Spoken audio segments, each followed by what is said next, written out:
चोपडा तापमान 44 पार. केळी पिकांवर मोठा परिणाम, शेतकऱ्यांची धडपड. जळगाव जिल्ह्यातील चोपडा तालुक्यात एप्रिल महिन्यात तापमानाचा पारा 44 अंशांवर गेल्याने केळी पिकांवर गंभीर परिणाम होताना दिसत आहे. मार्चपासूनच वाढत असलेलं तापमान आता शेतकऱ्यांसाठी मोठं संकट ठरत आहे. वाढत्या उष्णतेसोबतच अनियमित वीज पुरवठ्यामुळे केळी बागांना वेळेवर पाणी देणे कठीण झाले आहे. वीज कधी दिवसा तर कधी रात्री मिळत असल्याने शेतकऱ्यांना शेतातच थांबून विजेची वाट पाहावी लागत आहे. या तीव्र उष्णतेमुळे केळीच्या उत्पादनात सुमारे 20% घट होण्याची शक्यता व्यक्त केली जात आहे.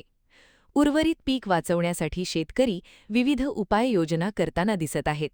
काही शेतकरी केळी बागांवर हिरवी जाळी लावत आहेत, तर काही जण घरातील जुन्या साड्यांचा वापर करून उष्ण वाळ्यापासून संरक्षण करण्याचा प्रयत्न करत आहेत. एकूणच वाढतं तापमान आणि अनियमित वीज पुरवठा यामुळे केळी उत्पादक शेतकरी सध्या मोठ्या अडचणीत सापडले असून आपली केळी बाग वाचवण्यासाठी धडपड करताना दिसत आहेत. केळीचं असं झालं की लाईन टाईमवर भेटत नाही आणि दिवा जेव्हा जातात लाईनमध्ये बंद पडते, म्हणून हे केळीला पाणी कमी पडतं म्हणून जळते ती. आणि तापमान जास्त राहिल्यामुळे बी 40-45 पर्यंत तापमान राहत. यावर्षी जास्त तापमान आहे दादा, बरं, त्यामुळे जास्त केळीला प्रॉब्लेम येत आहेत. पाणी टाईम भेटत नाही. यावर उपाय काय आहे? यावर उपाय मग असं आहे, ते नेट लावावे लागते चौपेर बांधायला.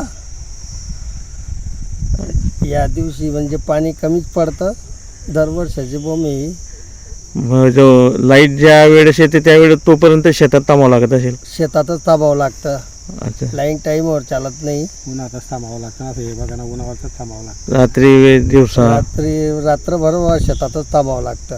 अच्छा, मध्येच काही फाट होऊन जातो. बरोबर.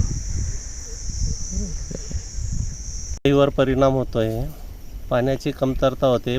पाण्याचं बाष्पीभवन जास्त झाल्यामुळे केळीला पाणी कमी पडतंय. त्याच्यात ओव्हर हीट झाल्यामुळे MSEBचे पोलचे तार तुटणे, ओव्हर हीटमुळे ऑइल तापतं, त्याच्यामुळे ट्रान्सफॉर्मर बंद पडणे, फर्टिगेशनचा खर्च वाढतोय. शेतकऱ्यांना वेळोवेळी लक्ष केंद्रित करावं लागते, शेतात यावं लागतं, थांबावं लागतंय. पाण्याची कमतरतामुळे झाडाच्या वाढीवर परिणाम झालेला आहे. त्याच्यामुळे उत्पन्नाची 20% आज रोजी 20% घट झालेली उत्पन्नाची. काही शेतकरी आपल्या उष्ण हवामध्ये यायला नको पाहिजे त्यासाठी देखील उष्णता रोधक म्हणून काही वाळा लावतात, काही शेडनेट बांधतायत, काही साड्यांचे हे लावतायत. शेतकऱ्यांचा आर्थिक खर्च वाढतोय. त्याच्यामुळे नाईलाज आहे, आता स्वतः करावं लागणार आहे. पिकं वाचवण्यासाठी तर प्रयत्न चालूच आहे. म्हणजे जोपर्यंत केळी काढणीला येत नाही तोपर्यंत मेहनत घ्यायचीच आहे. तोपर्यंत मेहनत घ्यायचीच आहे. लक्ष केंद्रित ठेवायचंच आहे.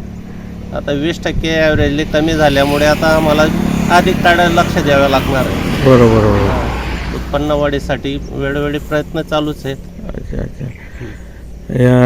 अति उष्णतेमुळे ते पानांवर बी परिणाम होतो. पानांना फोटोसिंथेसिस क्रिया मंदावते, पिकांची आपटेक क्षमता कमी होते, पानांची रुंदी कमी होते. त्याच्यामुळे पीक परिस्थिती फार डबघाईसला गेलेली. काय नाव दादा आपलं? विनोद रमेश पाटील, गोरगावले बुद्रुक.